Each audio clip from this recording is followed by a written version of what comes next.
Shana Tova, and Tzom Kal, an easy fast to everybody.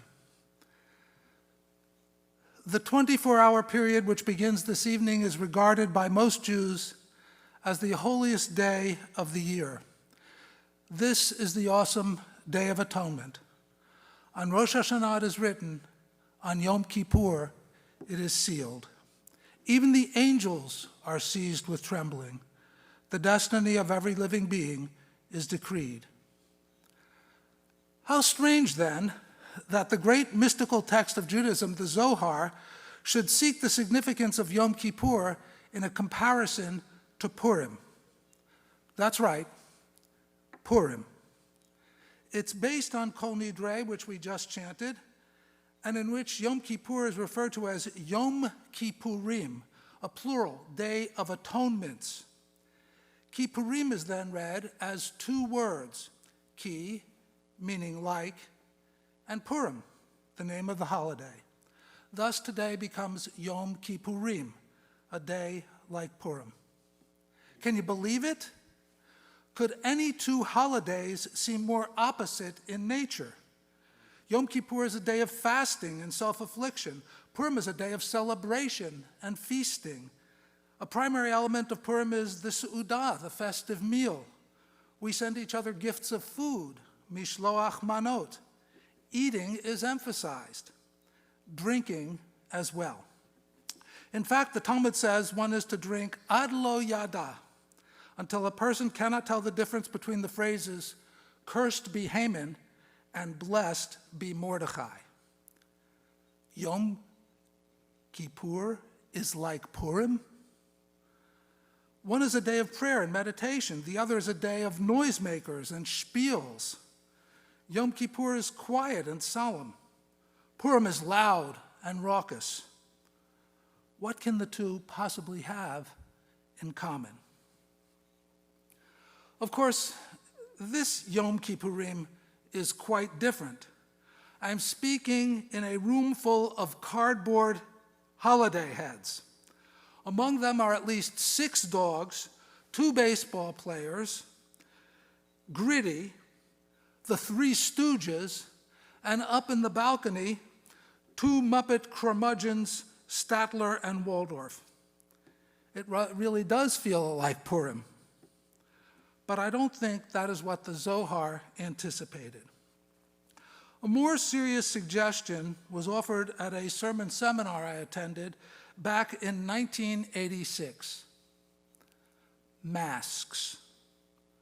On Purim, we put on masks and pretend to be characters from Megillat Esther. Some synagogues actually hold masked balls to celebrate. And as you may know, a masked ball concludes when the clock strikes midnight. Off come the masks, and each guest stands revealed in his or her true identity.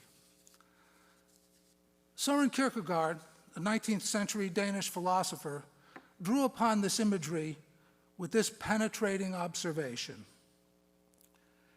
Do you know that there comes a midnight hour when everyone has to throw off his mask? Do you believe that life will always let itself be mocked? Do you think you can slip away a little before midnight in order to avoid this? Are you not terrified by it? Rabbi Sidney Greenberg expressed it this way at that sermon seminar. Yom Kippur strikes the spiritual midnight hour of the high holy days. On this day, we stand before God without masks or disguises. Truly an awesome experience. God, as we will recite again tomorrow, is Bochen Levavot, the searcher of hearts, Goleh Amukot, the revealer of hidden things. But the masks do not come off easily, for all of us have fabricated them as part of human nature. The very word person in English is derived from the Latin persona, which means a mask. In the theater in ancient Rome, each character wore a distinctive mask, and his or her identity was reflected in that persona. To be a person is to wear a mask. Okay, enough philosophy and history. By now, it should surely be clear why I've been thinking about this. Let's face it, we are all thinking about masks these days. How many masks do you have? I have a bunch of them. The classic blue disposable for working around the office, white for the high holidays, black for formal wear, and this one with pictures of little dogs on it that Cantor Cohn gave me for walking my greyhound, Duke. Have you seen the CNN spot about masks? A piano plays in the background as frame after frame we see a series of masks, all with different designs. White on red polka dots, another with flowers, one that says, "I love Fauci," Superman, American flag, camouflage, vote. A voice over in tones. A mask can say a lot about the person who wears it, but even more about the person who doesn't. And then a closing text appears. Please wear a mask. Mi yihya u'mi yamut. Who shall live and who shall die? This is the haunting, recurring question of Untitled Chapter. And we all know the litany. Who by fire, who by water, who by sword, who by famine, who by thirst, who by plague. That one strikes at the heart this year. And we know the answer is not only in the hands of God. Please wear a mask. But there are very different types of masks implied in the liturgy of Yom Ki-Purim. For the sin which we have committed by fraud and falsehood, or in another translation, by lying and deceiving. Who? We? You and I? Kachash v'chazav? The sin of lying and deceiving? Ritually, we chant the words and we strike our hands to our hearts. But do we take what they mean to heart? All the world's a stage, wrote Shakespeare, and all the men and women players. We are role players. And a whole bibliography of best-selling books on pop psychology addresses the masks we are constantly wearing and changing in our relationships. Games people play, telling lies, clues to deceit in the marketplace, politics, and marriage. If I'm so successful, why do I feel like a fake? The imposter phenomenon. Influence, the psychology of persuasion. Kachash v'chazav, masks. What an amazing assortment. Do you know the longest-running Broadway musical? Phantom of the Opera. It opened in January 1988 and was still running when Broadway went dark in March. The second act begins with a masked ball and this song. Masquerade, paper faces on parade, masquerade. Hide your face so the world will never find you, masquerade. Every face a different shade. Look around, there's another mask behind you, masquerade. And then there's the phantom, whose mask hides not only a disfigured face, but a distorted character. Now clearly, Phantom is only theater, but one of the places where real people can easily mask their identity is social media.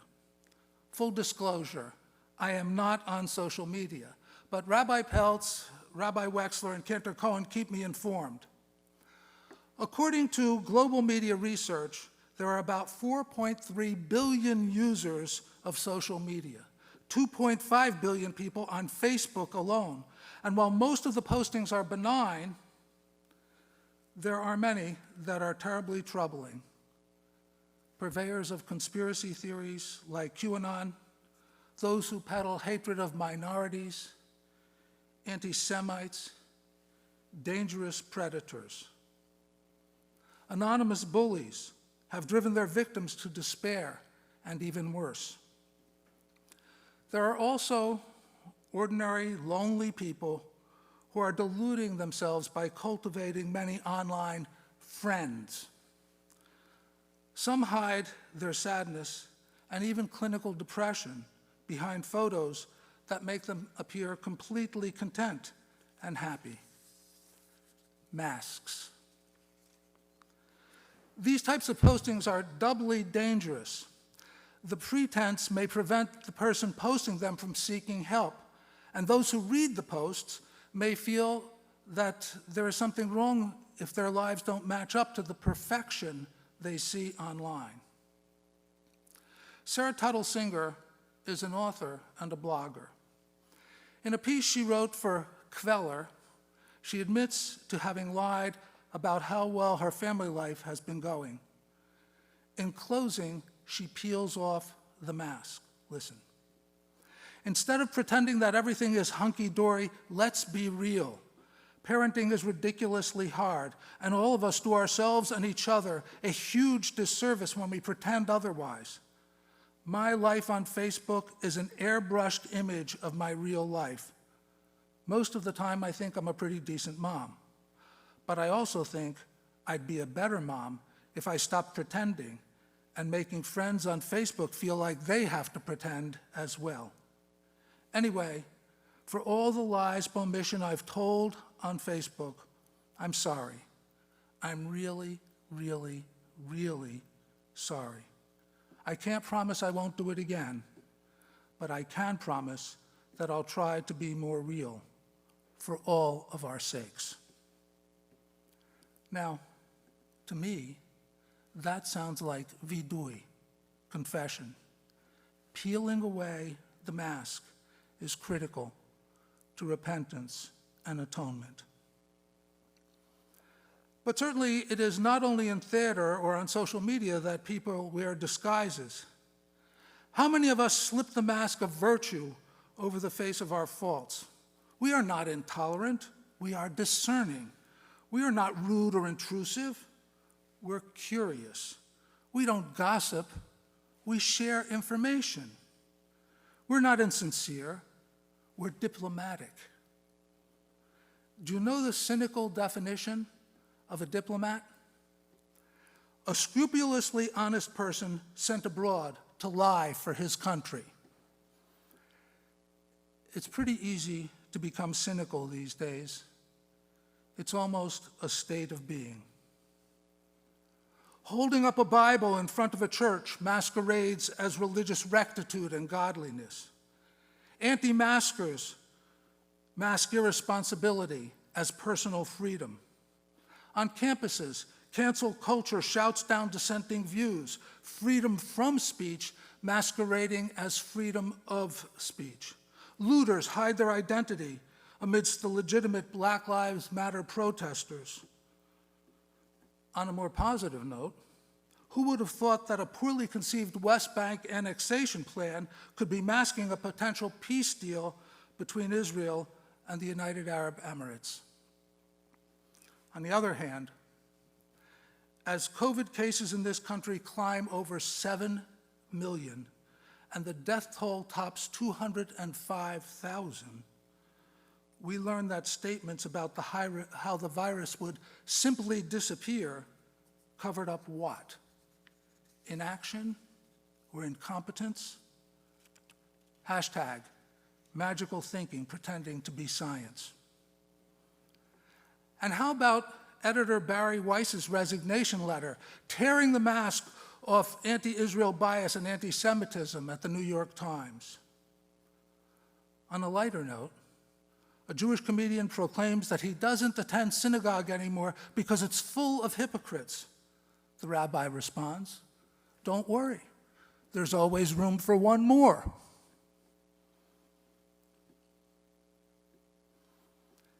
Of course, it's always easier to see the masks that others wear than it is to see our own. When I shared these ideas with my daughter, Mammy, she reminded me of another song, The Stranger by Billy Joel. Well, we all have a face that we hide away forever, and we take them out and show ourselves when everyone has gone. Some are satin, some are steel, some are silk, and some are leather. They're the faces of a stranger, but we'd love to try them on. Are we strangers to ourselves? Kachash v'kachazav. Self-deception and denial. Maybe we can hide from ourselves, but not from the one who knows all secrets. On Yom Kippurim, we participate in a ritual that has been running longer than any Broadway show. With the words of Vidui, we make our confession again and again, peeling off the masks. For the sin we have committed before you by lying and denying, and for the sin we committed before you by perverting justice, for the sin we committed before you by betraying others, and for the sin we committed before you by envy, for the sin we committed before you by being irreverent, and for the sin we committed before you by being stubborn, by running to do evil, by tale-bearing, by swearing falsely, by causeless hatred, by breach of trust, for the sin we committed before you by confusion of values. Ve'al kulam Eloha slichot, slach lanu, mechal lanu, kaper lanu. For all of these, O God of forgiveness, pardon us, forgive us, grant us atonement. But even as the masks fall away, we begin to realize there is something more to be considered here. John Erskine, an educator, author, and professor at Columbia University in the first half of the last century, offered some advice when he said, "Put off the mask, put on who you are." Perhaps on Yom Kippurim, it might be better applied as, put off the mask, put on who you wish to be. In comparing Yom Kippur to Purim, the Zohar says that Esther, who had been hiding her identity, put on her most beautiful clothing before coming before the king to plead for herself and for her people. Similarly, on Yom Kippur, the Kohen Gadol put on his finest white robes before going before the King of Kings to make confession for himself, his household, and Bnei Yisrael. What is being described here is not a charade. Esther and the Kohen Gadol were not pretending to perfection or purity before the king or the King of Kings. Their garments were not designed to deceive. The robes they put on were symbolic. They represented a desire to become their better selves. Their actions were aspirational. So too, our confessions. With each mask we remove, we pray to become better. We want to try on a different identity in the year ahead. In place of envy, admiration. Instead of irreverence, respect. In place of anger, understanding. In place of accusation, compassion. In place of hatred, empathy, or maybe even love.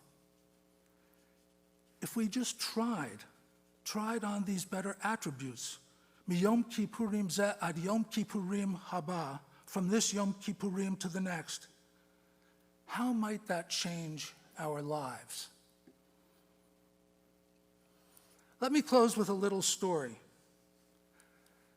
At the conclusion of that sermon seminar with Rabbi Greenberg back in 1986, he suggested that those in attendance might want to read a short story, really an extended parable, titled The Happy Hypocrite. I looked it up at the time and learned that it was written in 1896 by a British essayist named Max Beerbohm, and it seemed a bit obscure to me, so I set aside the suggestion. 34 years later, I finally got around to reading it this summer. First, I did a bit of research on Max Beerbohm and found out that there was some question as to whether he might be hiding his Jewish identity. He was asked about that by his biographer, and this was his response. Our family records go back as far as 1668, and there is nothing in them compatible with Judaism. That reminded me of an old joke about a very successful man who joins a stuffy, snobbish, notoriously anti-Semitic British club for gentlemen. A rumor gets out that the guy is Jewish. So one day, as he's sitting in the drawing room enjoying a cigar and brandy with his fellow club members, he's confronted by a few representatives of the board. They tell him that they've heard that he may be of the Hebrew persuasion. The man stands up, draws himself up to his full stature in indignation, and responds, "Sirs, I want you to know that I'm an Episcopalian. My father was an Episcopalian. My grandfather was an Episcopalian, and his father too, alav hashalom, was an Episcopalian." Wouldn't it be delightfully ironic if it turned out that the author of a novella titled The Happy Hypocrite was masking his true identity? Well, as I said, after 34 years, I finally got hold of a copy of the story, and the first thing I noticed was that The Happy Hypocrite has a subtitle, A Fairy Tale for Tired Men. Oi. I'll share the essentials of the story. The lead character is a man symbolically named Lord George Hell. He is greedy and destructive and a horrible example of a human being. As the story unfolds, we learn that George Hell cheats at cards, welches on business deals, and defrauds many. He's a notorious womanizer, takes up with a lady of equally questionable character named La Gambogi. One evening, he's enjoying lavish outdoor entertainment in London when a young and innocent dancer named Jenny Meir performs on the stage. Smitten, George Hell approaches the actress after the show and boldly proposes marriage. But Jenny says that she will only marry a man with the face of a saint. Heartbroken, George spends the night wandering the streets. In the morning, he stumbles upon a mask maker's shop.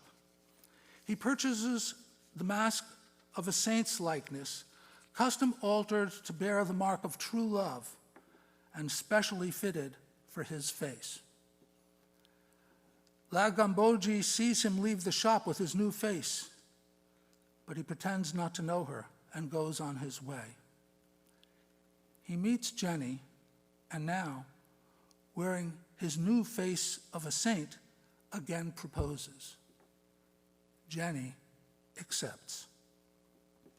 Starting with the signing of the marriage register as George Heaven, Lord George makes a total conversion by returning all his ill-gotten wealth to those he had cheated and donating money to charities.